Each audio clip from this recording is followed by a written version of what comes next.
In the fall of 1986, moving trucks lined a Manhattan street outside 30 Rockefeller Plaza. They were not delivering anything. They were emptying out 67 years of American electronics history. General Electric had just paid $6.28 billion for RCA, and it wanted only one thing inside the building: the television network.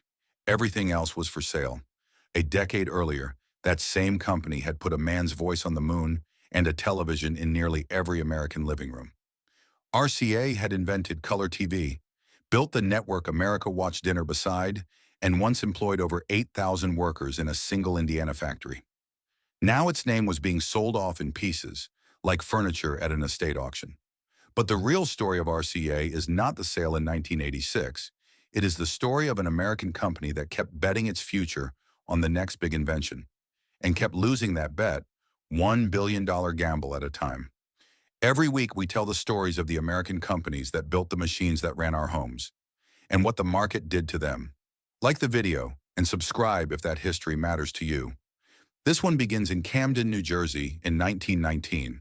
The story starts not with an inventor in a garage, but with the United States Navy. In the closing months of World War I, American military planners looked at their own radio industry and did not like what they saw. The most valuable wireless patents in the country belonged to American Marconi, and American Marconi was a subsidiary of a British company. If the United States ever needed to coordinate ships, agencies, and stations across an ocean again, it would be doing so on technology it did not fully own. That was unacceptable to a nation that had just watched a war won partly by wireless communication. So in 1919, at the Navy's urging, General Electric stepped in and purchased American Marconi outright. On October 17th of that year, GE incorporated a new company to hold those assets, the Radio Corporation of America.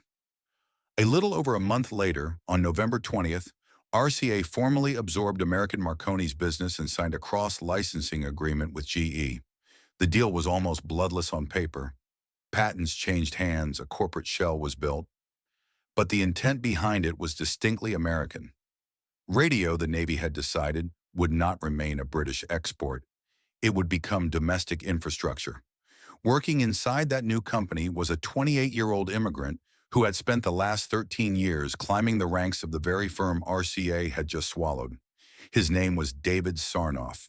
He had arrived in New York from a village near Minsk as a child, started as an office boy at American Marconi in 1906, taught himself Morse code after hours, and worked his way up through wireless stations on land and at sea.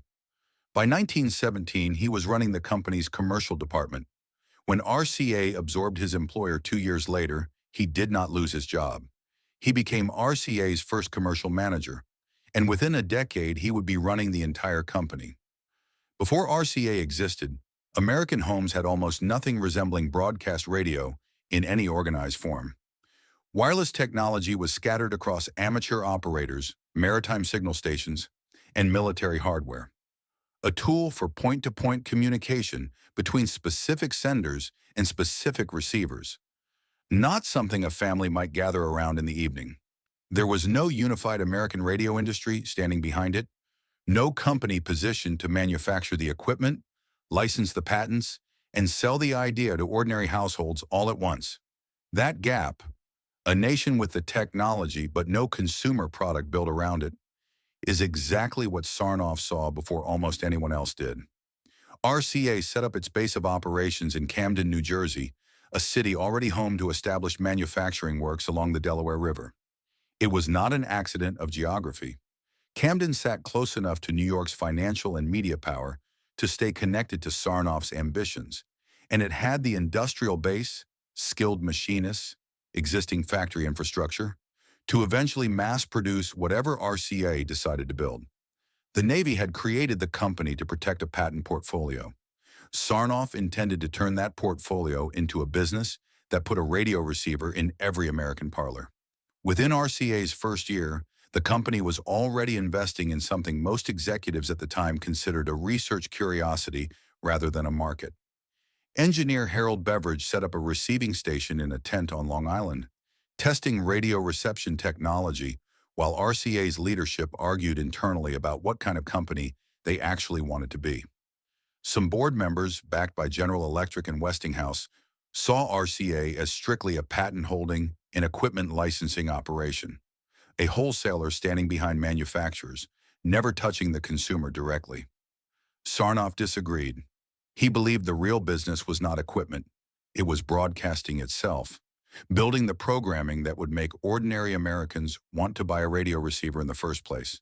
That disagreement would define the next decade of RCA's existence. It would also set the pattern for nearly everything that followed in the company's history. A visionary bet on a technology most of the industry considered premature, an internal fight over whether to chase it, and a moment when RCA, usually under Sarnoff's direct pressure, chose to go all in anyway. The company that the Navy created to protect American patents was about to become something the Navy never intended. The company that decided what America would listen to, and later, what it would watch. By the time the 1920s began in earnest, RCA had a name, a headquarters in Camden, a young immigrant executive with a plan, and almost no product anyone had actually bought yet. Everything the company would become, the broadcast network, the record label, the television empire, still had to be built from that starting position. A wartime patent-holding company with an ambitious commercial manager who saw further than the men who had hired him. Sarnoff got his way faster than anyone expected. In 1926, RCA formed the National Broadcasting Company to take control of the radio stations it already owned and to start producing the programming that would give ordinary Americans a reason to buy a receiver. NBC was not an independent creation. It was RCA's answer to its own internal argument. Proof that Sarnoff's vision of broadcasting as the real business, not just the hardware behind it, had won out over the equipment licensing model favored by some of the company's own board. Within months, NBC was assembling something no American company had built before: a network, a coordinated system of stations sharing programming across the country, turning radio from a novelty into a daily national habit. Sarnoff had originally imagined that network as something close to a public service, funded without advertising, informing and entertaining the country the way a utility delivers electricity. That vision did not survive contact with the balance sheet. Running stations, producing programs, and stringing together a national signal cost more than RCA could sustain on its own, and sponsors were brought in almost immediately. It was an early lesson the company would relearn many times over the following decades, that even RCA's boldest technological visions eventually had to answer to the same question every American business faced: who was going to pay for this? But radios and networks were only half of what Sarnoff wanted sitting in the American living room. He had long believed that a radio and a phonograph belonged in the same piece of furniture, sold as one product to one household. The problem was that RCA did not make phonographs, and the companies that did were deeply suspicious of radio, viewing it as a direct threat to record sales rather than a natural partner. Rather than negotiate his way around that resistance, Sarnoff decided to remove it. In 1929, after years of quiet positioning, RCA purchased the Victor Talking Machine Company outright for $154 million, an extraordinary sum for the era, and a clear signal that RCA intended to dominate the American home entertainment market from every angle at once. The Victor acquisition brought RCA something almost as valuable as the manufacturing capacity itself: a trademark. Victor's phonographs had long been sold under the image of a small dog listening intently to a phonograph horn, captioned with the phrase, "his master's voice." That dog, Nipper, became RCA's own. Stamped onto radios, record players, and eventually television sets for the next several decades, Nipper would become one of the most recognized commercial images in American history, instantly associated not with a single product, but with the entire idea of RCA as the company that brought sound and later picture into the American home. With Victor folded into the company, RCA restructured itself at the end of 1929 into the RCA Victor Company, consolidating radio, phonograph, vacuum tube, and, quietly, almost invisibly to the public, television research under a single roof. Manufacturing shifted decisively into Victor's existing plant complex in Camden, New Jersey, turning the city into the physical heart of RCA's growing empire. Camden was no longer just where RCA had set up its offices in 1919. It was now where the company actually built the machines that would carry the RCA name into millions of American households. Sarnoff, meanwhile, had been serving as president of the newly formed RCA Victor Company, and the reputation he built during these years earned him a title that would follow him for the rest of his life: the father of broadcasting. It was not an idle nickname. Between the formation of NBC in 1926 and the Victor acquisition in 1929, Sarnoff had assembled, in under 3 years, the two pillars that would define American home entertainment for the next half-century: a national broadcast network and a manufacturing operation capable of building the equipment that received it. Few American executives of the era moved that fast, or bet that much of their company's future on a vision most of their own board members did not fully share. What almost no one outside RCA's own laboratories knew in 1929 was that Sarnoff had already begun quietly funding research into an entirely different kind of broadcasting, one that would not just carry sound into American homes, but a moving picture alongside it. Radio had taken RCA less than a decade to build from patents into a national institution. Television would take Sarnoff almost 20 years longer, through a technical dispute so bitter it would delay the entire American industry, and through a global economic collapse that very few companies of RCA's size would survive intact. RCA was about to enter the 1930s as the most powerful electronics company in the country.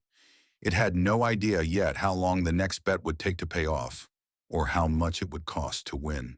The 1930s did not hand RCA an easy path to television. For years, American engineers argued bitterly over which technical standard the country would adopt: mechanical scanning systems using spinning discs, or the fully electronic system RCA's own laboratories were quietly perfecting.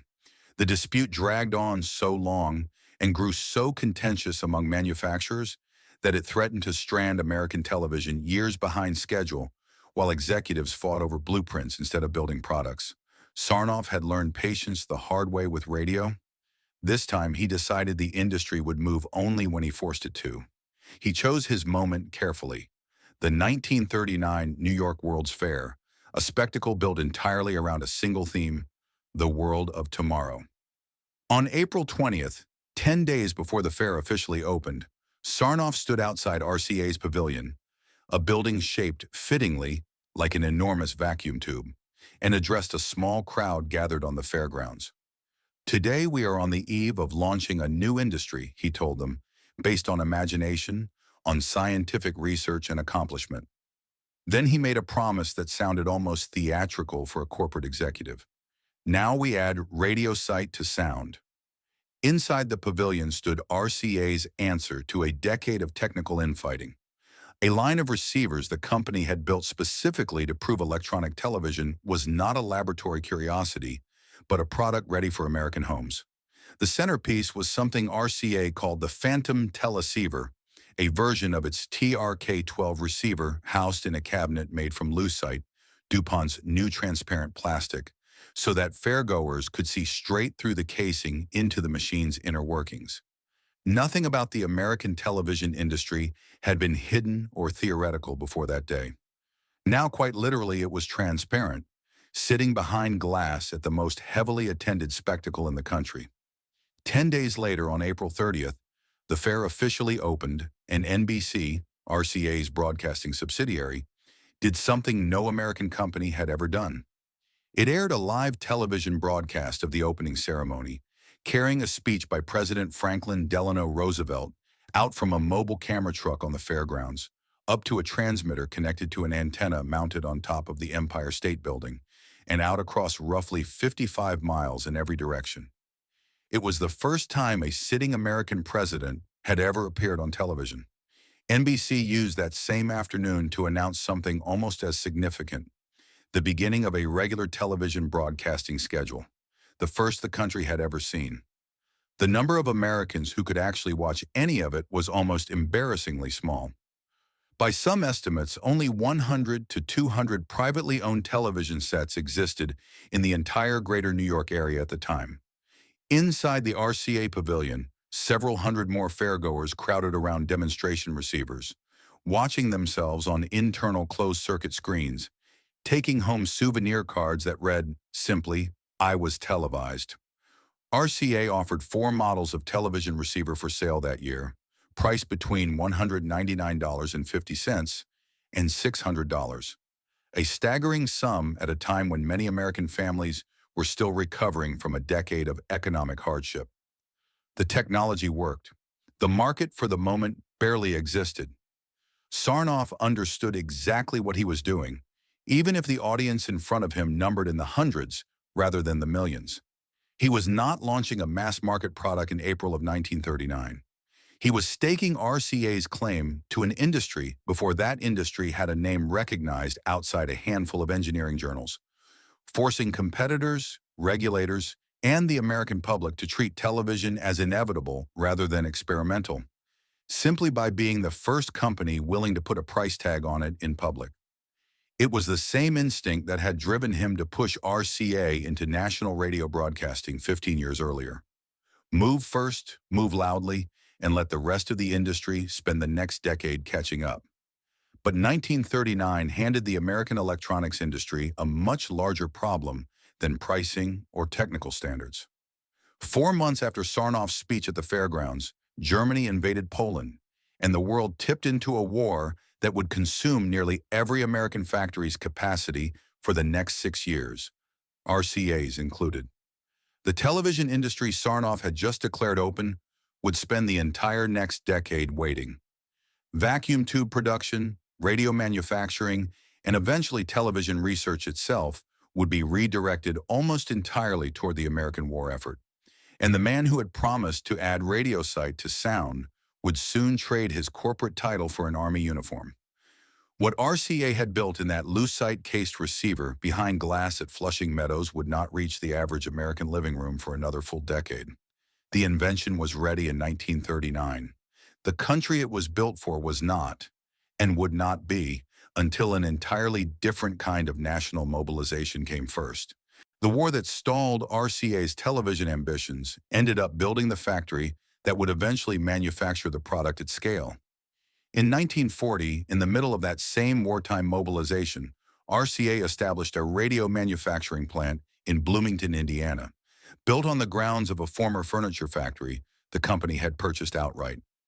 For the first several years, that plant built radio equipment for the war effort, one part of a national industrial machine converting civilian factories into military suppliers almost overnight.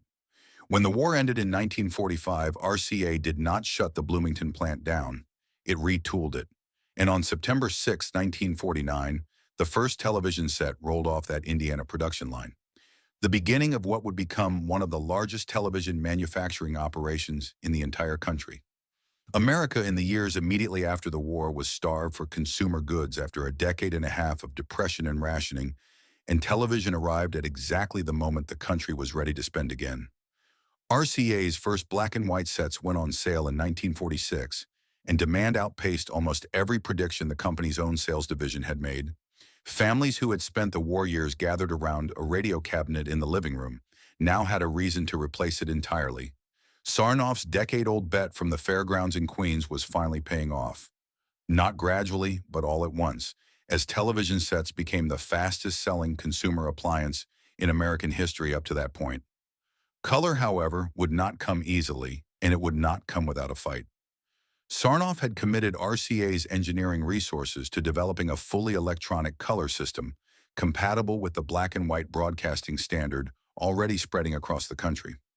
CBS, RCA's chief broadcasting rival, had developed a competing color system of its own.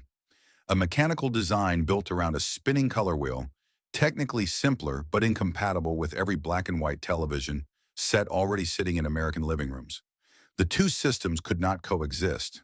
Whichever standard the Federal Communications Commission approved would determine which company controlled the next era of American television, and which company would be forced to write off years of engineering investment. For a brief, dangerous period, it looked like RCA might lose that fight. The FCC initially approved the CBS mechanical system in 1950, a decision that could have rendered RCA's electronic research obsolete overnight and handed its chief rival control of the next decade of the television industry. Sarnoff refused to accept it. RCA pushed its engineers harder, improved its all-electronic system, and worked to demonstrate that a compatible standard, one that would not force millions of Americans to throw away the black and white sets they had just bought, was both technically superior and commercially necessary. By 1953, the FCC reversed course and adopted RCA's compatible color standard instead. It was a decisive win, but not a cheap one. RCA had spent years and a fortune in research dollars defending a technology most American households were not yet ready to buy. On March 25, 1954, that investment finally reached the factory floor. The Bloomington plant began mass production of the CT100, RCA's first commercial color television set. A 15-inch screen housed in a wooden console cabinet, priced at roughly $1,000. At a moment when the average American family earned a fraction of that in a single month, a $1,000 television was not a mass-market appliance. It was closer to the price of a used car.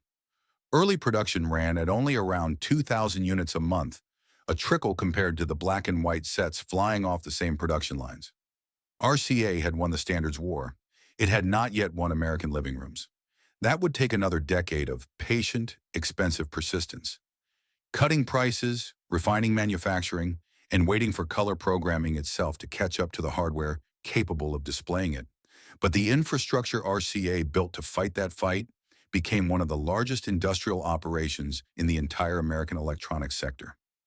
By the late 1960s, the Bloomington plant alone employed more than 8,000 workers, assembling color televisions on a scale unmatched by any competitor in the country. The furniture factory RCA had purchased in 1940 to help win a war had become, within a generation, the beating industrial heart of the American television business. A single Indiana facility responsible for putting color pictures into homes from coast to coast. By the mid-1960s, RCA was no longer simply the company that had introduced American television in 1939. It was the company that had fought for, defended, and ultimately won the standard the entire country would watch on for the next 50 years. An achievement built on a wartime factory, a bitter standards fight against its own broadcasting rival, and a willingness to keep spending on color technology years before it was profitable. Sarnoff had bet everything on television once, at the World's Fair in 1939. In Bloomington, Indiana, that bet had finally become an empire. 8,000 workers strong and still growing. By the 1960s, RCA was no longer just a broadcasting and manufacturing company. It had become something closer to a national laboratory with a corporate balance sheet attached. A sprawling research and commercial empire that touched nearly every corner of American technological life, often without most Americans realizing a single company was behind all of it.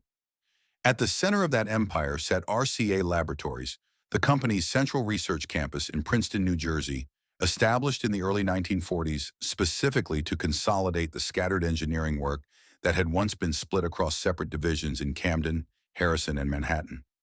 Princeton became the place where RCA's engineers were given the freedom and the funding to chase ideas years or even decades ahead of any product RCA intended to sell.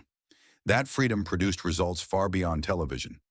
RCA Labs researchers advanced work in electron microscopy, semiconductor physics, and early transistor technology, feeding a pipeline of patents back into RCA's television and radio businesses, even as the underlying research pushed into territory that had nothing to do with home entertainment at all. It was in many ways the closest thing corporate America had to a government research institute, except this one answered to shareholders, not to Congress, and every breakthrough eventually had to justify itself commercially or risk being quietly shelved. RCA's ambitions during these years extended into the sky as well. The company became a major contractor in the American satellite and defense electronics industries, building communications equipment and space hardware at a moment when the United States was locked in a technological race with the Soviet Union that touched nearly every major American electronics firm. RCA's satellite work was not a side project. It placed the company alongside the small handful of American manufacturers trusted with equipment that carried national security implications. A level of institutional trust that RCA's consumer television business, however dominant, could never have earned on its own. But it was RCA's move into recorded music that gave the company its most unexpected cultural footprint. RCA Victor's record label, built on the foundation of the Victor Talking Machine Company RCA had purchased back in 1929, had spent decades as a respected but relatively conventional player in the American music business. That changed in 1955 when RCA Victor purchased the recording contract of a 20-year-old singer from Memphis named Elvis Presley from the independent Sun Records label. It was at the time simply another business transaction for a company that had been buying up talent and technology for 3 decades. Within 2 years, it looked like one of the shrewdest cultural investments any American electronics company had ever made. RCA Victor was no longer just the company that manufactured the record player sitting in the living room. It was the label responsible for the voice coming out of it. Under the leadership of Sarnoff and the executives around him, RCA had, by the mid-1960s, become the closest thing corporate America had to a working definition of the word conglomerate. A company whose radio patents had grown into broadcasting, whose broadcasting had grown into television manufacturing, whose television manufacturing had grown into a research laboratory rivaling any university physics department, and whose record label happened to be sitting on the most valuable music catalog in the country. Wall Street loved this kind of structure in the 1960s. The prevailing theory among investment bankers of the era held that a sufficiently talented management team could run any business profitably, and that owning several unrelated industries at once protected a company from the risk of any single market turning against it. RCA looked on paper like a textbook example of the strategy working exactly as intended. In 1968, David Sarnoff formally handed control of the company to his son, Robert Sarnoff, though the elder Sarnoff remained an influential presence in the boardroom as chairman. It was a generational transition inside a company that by every visible measure had never been stronger. RCA employed tens of thousands of workers across Camden, Bloomington, Princeton, and a growing list of subsidiary operations. Its name sat on television sets in a majority of American homes, on record sleeves in a majority of American record collections, and on defense contracts most Americans never heard about at all. From the outside in 1968, RCA looked less like a single company than like a permanent fixture of American industrial life. As fundamental to the national landscape as the highway system or the interstate power grid, and just as unlikely to anyone watching from the outside to ever disappear. What almost no one inside RCA's leadership fully reckoned with, in that moment of maximum institutional confidence, was how much of the company's success had depended on winning bets that had taken a decade or more to pay off. The colored television standards fight, the Elvis Presley signing, the slow, expensive build-out of Princeton's research campus. RCA had built its entire identity on the willingness to spend years and hundreds of millions of dollars on a technology before it was profitable, trusting that patience and engineering superiority would eventually win the market. That formula had worked spectacularly for television. The conglomerate era of the 1960s was about to test whether it would work again, this time in an industry where RCA's greatest rival was not CBS or a Japanese import, but the single most dominant technology company in the world, IBM. For anyone who grew up in an American household between 1950 and 1980, the RCA name was not an abstraction. It was a physical object sitting in the corner of the living room, and it had a presence that television sets today, thin and silent, simply do not carry. The wooden console cabinet was often as much a piece of furniture as it was an appliance, built to match the credenza or the bookshelf beside it, meant to be looked at as much as looked into. Turning it on was not instantaneous. There was a warm-up period, a low hum building slowly to life, the picture tube gathering brightness from a single point of light in the center of the screen and spreading outward, like something waking up rather than switching on. Families waited for that glow the way they might wait for a kettle to boil. It was part of the ritual, not an inconvenience. The dial itself had weight and resistance under a child's hand, a mechanical click for each of the handful of channels available. Nothing like the effortless, silent scroll of a modern remote. Getting a clear picture sometimes meant walking across the room to adjust a pair of rabbit ear antennas by hand, angling them a few degrees at a time while someone else called out whether the static had cleared. There was a particular kind of quiet argument that happened in American living rooms during those adjustments. One person holding the antenna, another squinting at the screen, both negotiating over an inch of movement that might mean the difference between a clear picture and a wall of snow. And there was the sound the cabinet made even when the television was off. A faint smell of warm electronics and varnished wood. A low tick as the tube cooled after a long evening of use. Anyone who ever fell asleep in front of an RCA console as a child remembers that smell precisely, even decades later, in a way that is almost impossible to describe to someone who never experienced it. It was the smell of a machine that ran hot enough to be alive, sitting in the same room where a family ate dinner, did homework, and eventually gathered to watch a man walk on the moon. That moment, July of 1969, captured something essential about what RCA had built. An RCA camera, mounted on the lunar module, sent images from the surface of the moon back to Houston, and from Houston out across a national broadcast network carried into American homes on RCA television sets manufactured in Bloomington, Indiana. The company that had once fought a bitter, years-long battle over a color standard nobody was sure the public wanted, now had its own name, quite literally, on both ends of the single most watched broadcast in American history. Families who owned an RCA set that night were not just watching a historic event. They were watching it on the same company's hardware, transmitted through the same company's technology on a screen built in the same factory that had once struggled to sell 2,000 color sets a month. For a viewer who grew up with an RCA set in the house, the sound of the nipper jingle in a television commercial, the specific texture of a program interrupted by a test pattern late at night, the particular blue-white flicker of a black and white broadcast before color became standard in every home. These were not incidental memories. They were the backdrop of an entire American childhood, repeated across millions of households simultaneously, night after night, for decades.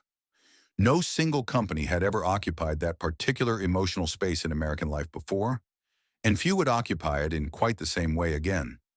The transistor radio, the record player, the console television. These were the machines through which an entire generation of Americans experienced their own culture, and RCA's name, quietly, sat on nearly all of them at once. It is worth sitting with that fact for a moment because of what comes next. A company that had built this deep and emotional foothold in American homes, that had put its name on the moon landing, on Elvis Presley's early records, on the console furniture of 100 million living rooms, was not a fragile company.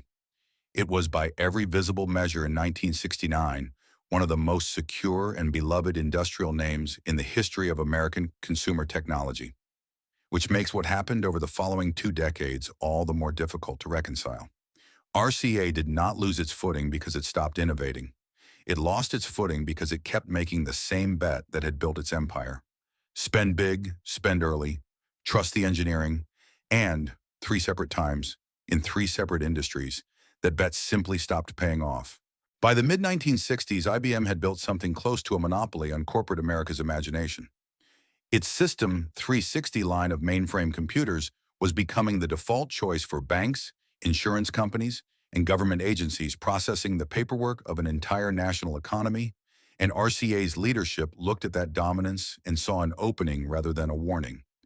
If RCA could build a machine that ran the same software as IBM's dominant System 360 line, but offered better price and performance, corporate buyers would have every reason to switch.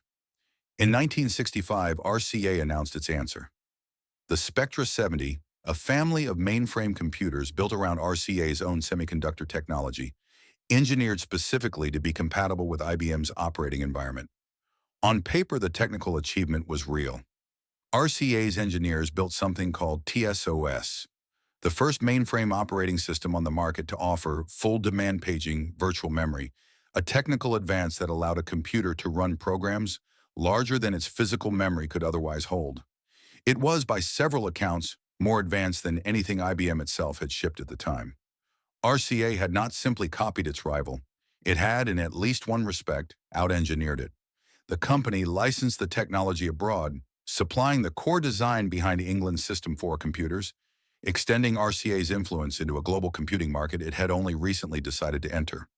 None of that engineering superiority translated into the one thing that actually mattered in the computer business: market share.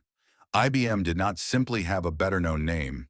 It had decades of relationships with corporate purchasing departments, an enormous installed base of existing customers unwilling to migrate away from a system already running their payroll and their inventory, and a sales and service organization that dwarfed anything RCA had built for an industry it had entered only a few years earlier. By 1971, after 6 years of sustained investment, RCA held roughly 4% of the American mainframe computer market. 4% against an opponent that effectively defined the category. The warning signs had been visible for years before RCA's leadership acted on them. Internal projections made clear that closing the gap with IBM would require RCA to spend an estimated $500 million over the following 5 years. An enormous commitment for a division that had already consumed hundreds of millions without establishing a defensible position in the market. RCA's executives faced a choice that would recur in different forms twice more over the following 15 years.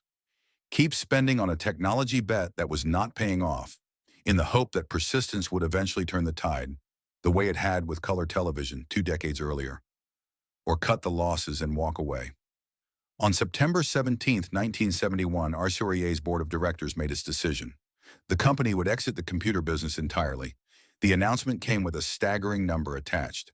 RCA wrote off $490 million, one of the largest single corporate losses in American business history up to that point. It was not a gradual retreat. It was an abrupt, board-level admission that 6 years and hundreds of millions of dollars had bought RCA a 4% share of a market it could never realistically dominate. Sperry Rand's UNIVAC division took over RCA's computer customer base in January of 1972, absorbing the Spectra 70 line, the RCA series machines, and, notably, the TSOS operating system RCA's engineers had built, which Sperry judged good enough to keep running under a new name for years afterward. There was a particular bitterness buried inside that transition. The technology RCA abandoned was not a failure in any engineering sense. Sperry's own engineers, after taking over the RCA customer base, found the RCA-designed operating system more advanced than their own, and rebuilt their next generation of mainframes around it. The RCA computer division, absorbed into a rival company, would go on to generate 40 consecutive profitable quarters for Sperry Rand in the years that followed. A business RCA itself had just written off as an unsalvageable $500 million mistake. The company had built something genuinely valuable. It simply could not survive long enough against IBM's institutional weight to prove it. For RCA's engineers in Camden and Princeton, the computer division's collapse meant watching years of original, in some cases pioneering, work walk out the door under someone else's name. For RCA's leadership, it meant something else entirely. A lesson, delivered at a cost of nearly $500 million, about the limits of the strategy that had built the company's entire identity. Spending big and trusting engineering superiority to eventually win the market had worked spectacularly for television, an industry RCA had entered first, shaped from the ground up, and defended for decades. It had failed catastrophically in an industry where RCA arrived late against a competitor with no equivalent weakness to exploit. RCA absorbed the loss, closed the division, and moved on, carrying its most valuable lesson from the computer failure directly into its next major bet. On a technology it believed once again that its engineers understood better than anyone else in the world. That bet was already taking shape inside RCA's laboratories by the time the computer division's doors closed. It would take another 13 years and another several $100 million before the company discovered it had learned nothing at all. While RCA's computer engineers were writing off $500 million in 1971, a separate group of researchers inside RCA laboratories had already spent 7 years chasing an entirely different idea.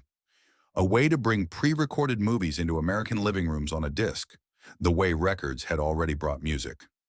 RCA called the format the video disc, and later, when it finally reached stores, Select-O-Vision.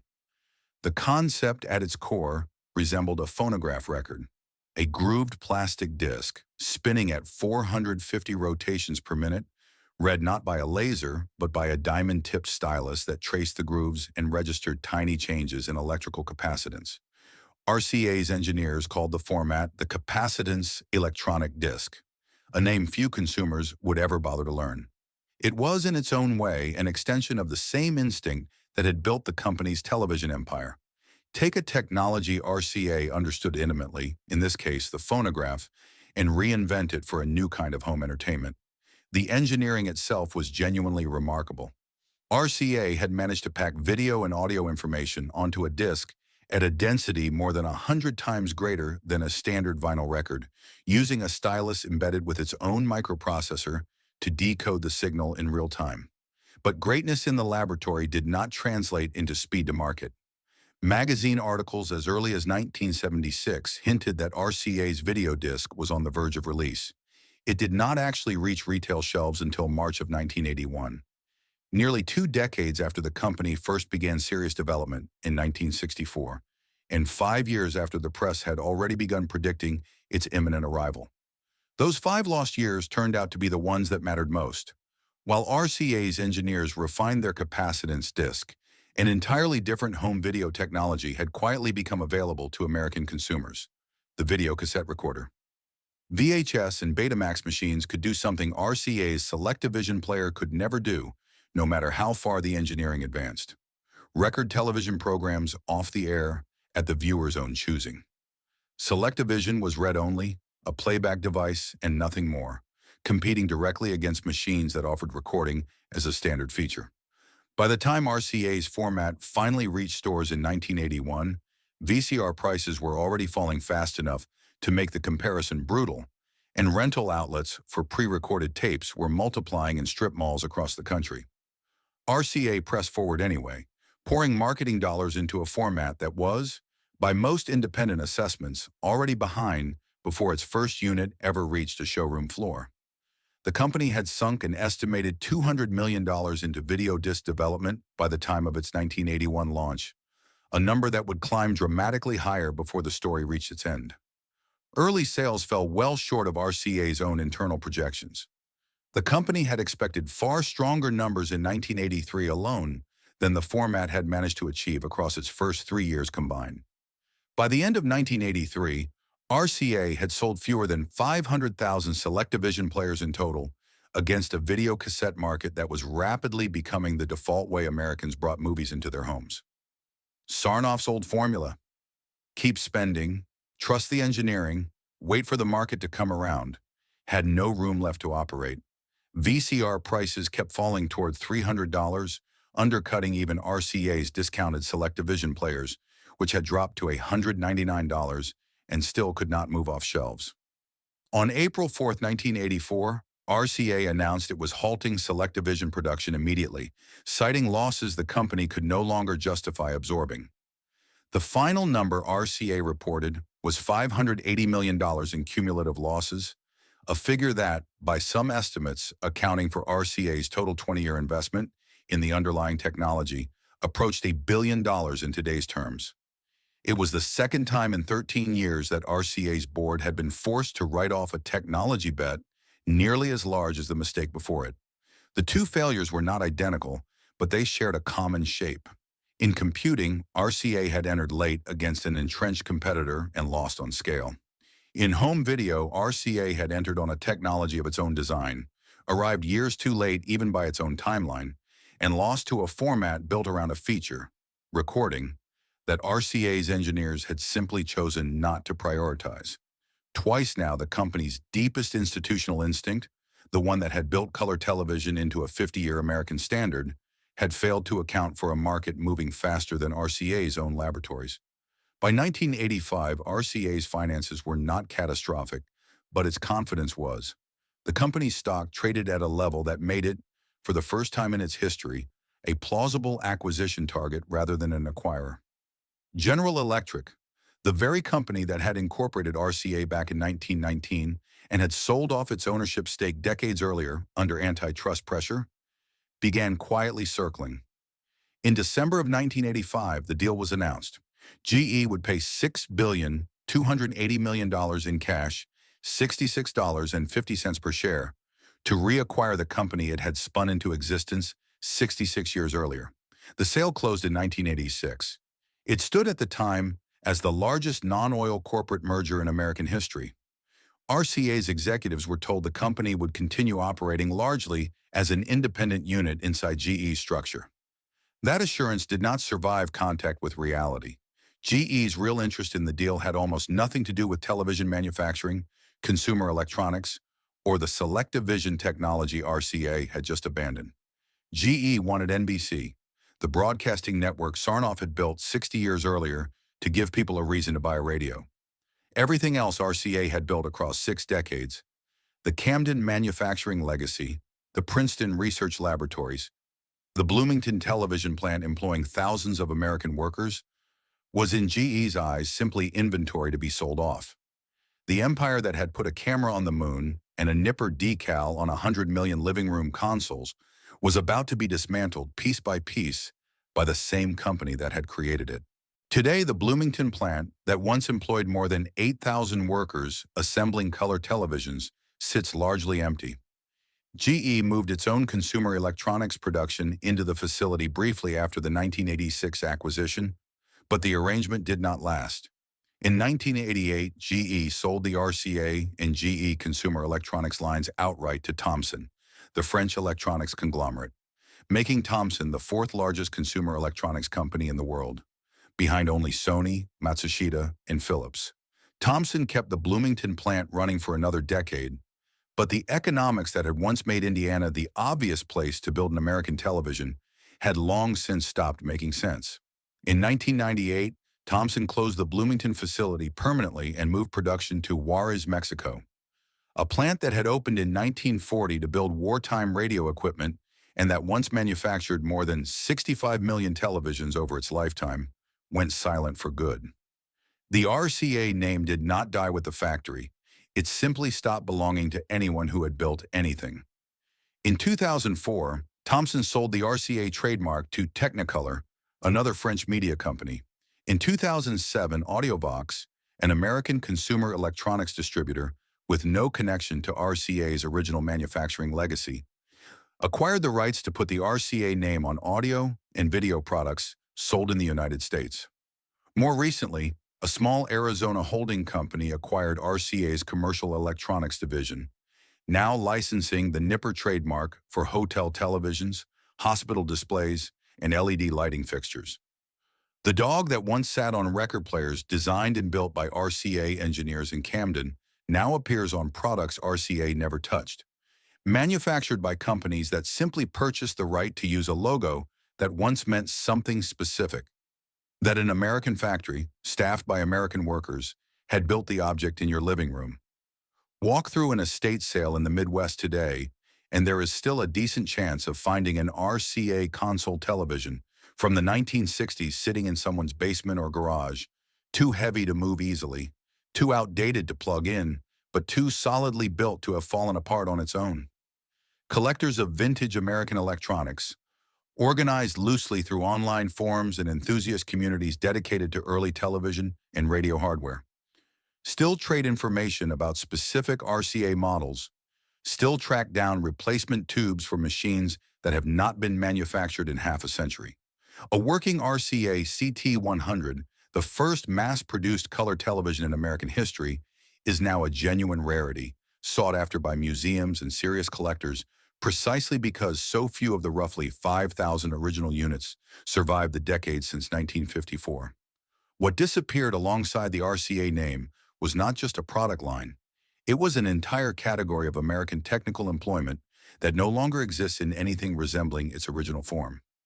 The engineers at RCA laboratories in Princeton, who had once pushed television, semiconductor, and computing technology years ahead of what the market was ready to buy, scattered to other companies, other industries, other countries, as RCA's research budget was absorbed and eventually eliminated inside GE's larger structure. The service technicians who once knew how to repair a console television's internal tuner by ear, listening for the specific hum of a failing component, retired into a world where consumer electronics were built to be replaced, not repaired. The factory floor supervisors in Bloomington who understood how to run a television assembly line at full capacity became, for the most part, unnecessary the moment that same production moved across the border to Juarez. There is a detail buried in RCA's history that few people outside serious engineering circles ever learn, and it complicates the idea that RCA's story is simply one of a company that lost its way. the scanning capacitance technology RCA's engineers developed for the failed SelectaVision video disc. The same format that cost the company $580 million dollars and helped push it into GE's hands did not disappear entirely when RCA shut the format down in 1984. Researchers later adapted the same capacitance sensing principle behind the SelectaVision stylus into an entirely different tool, an advanced microscope capable of studying semiconductor materials at a scale the video disc engineers had never intended. A technology built to bring movies into American living rooms ended up, decades later, helping engineers examine the microchips that had already made RCA's entire product category obsolete. The company that lost the future kept, without quite realizing it, building small pieces of the tools that would replace it. In a storage room at a regional history museum in Indiana, not far from where the Bloomington plant once stood, there is a CT-100 television set manufactured in 1954, purchased new for close to $1,000 by a family that could barely afford it. The wood cabinet has been refinished. The tube no longer lights. Nobody has tried to repair it in years because almost nobody left in the region still knows how. Every week, we tell the stories of the American companies that built the machines that ran our homes and what the market did to them. Like the video and subscribe if that history matters to you. RCA began in Camden, New Jersey in 1919, built by a company that no longer wanted to own it, and it ended 67 years later, sold back to that same company for parts. Somewhere in a basement, an attic, or a museum storage room, there is still a television with RCA stamped on the front and a dog listening to a machine that no longer plays.